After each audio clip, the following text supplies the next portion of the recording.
Chemical? Mamaya tayo doon. Okay, so sige, chemical, papasok natin mamaya yan.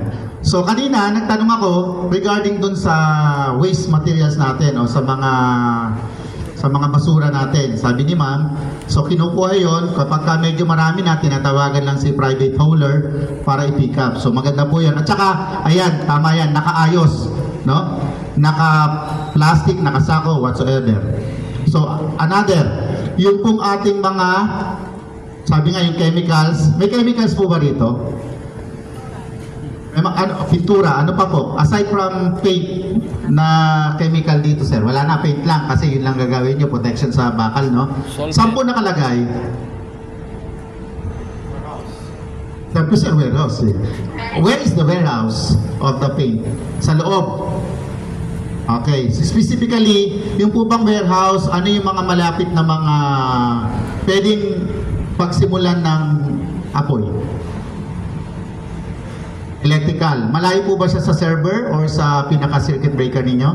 Malayo. Sige po, hindi ko na titignan nyo na kasi hindi naman kayo inspector nyo. Pero at least, dapat po malayo yun. Bakit? Kasi, ano yan, posibleng pagsimulan niya ng apoy. So, tinatawag natin proper housekeeping. So, yun po yun. Nakita ko naman yung mga records ninyo from sa window ninyo, maayos naman. So, number two, yung poor housekeeping na tinatawag. So, dapat maging maayos tayo sa lahat ng bagay.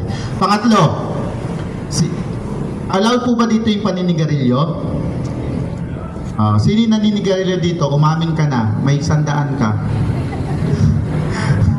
Wala, matatapang meron lang, inhaler. Okay, so yun. Hindi naman namin binabawal na kayo manigarilyo. Ipagpatuloy nyo lang para sa pag-unlad ng ekonomiya. Pag-unlad ng hospital. Yan. Pagpatuloy nyo yan. Ginusto nyo yan eh, ha? O yung vape ha, delikado na rin yung vape. So, yung pangatlo, yung smoking. So, see to it, pag maninigarilyo tayo, maski sa bahay natin, sure na tayo na patay na yung upos ng sigarilyo, yung bat ng para huwag nyo naman ilalagay sa bote ng soft drinks. Tapos lalagyan nyo ng tubig ba o ihi, ha?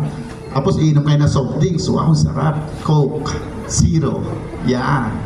O kaya sa bote ng C2, refreshing. Yan. Kaya na, smoking. Pang-apat po, ano po kaya na hazard na meron tayo dito at even sa ibang mga industrial? Hindi mo, Brad? Okay na? Sige. Pang-apat po siya. Okay, diretso na sa hazard na tayo.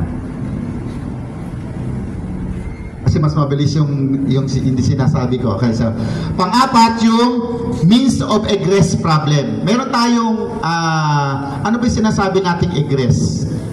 Means of egress. Yung paglabas. Yung madaling tayo ay makalabas sa isang establishmento. Yung exit access natin. Saan ba tayo? So, obvious naman, ang laki. No?